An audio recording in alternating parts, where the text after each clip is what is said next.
Hi friends, तर इथे झाली होती संध्याकाळ आणि आता इथे ना रुजुलचं शेक प्यायचा वेळ झालेला होता.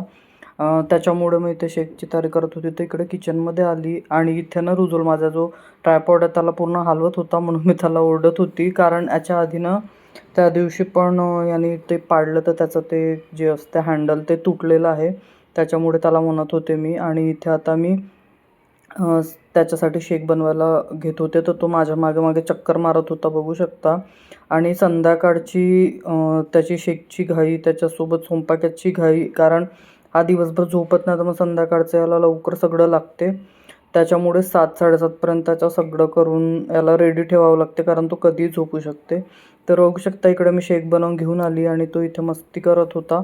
तर त्याला आता मी म्हटलं लवकर ये, नाहीतर मग मी पिऊन घेईन. तर तो आता बघू शकता इथे पटकन आला आणि आता बसून त्याला मी देऊन देते. तर असा होता आजचा व्लॉग. कसा वाटला नक्की सांगा. चला भेटू नंतर. बाय.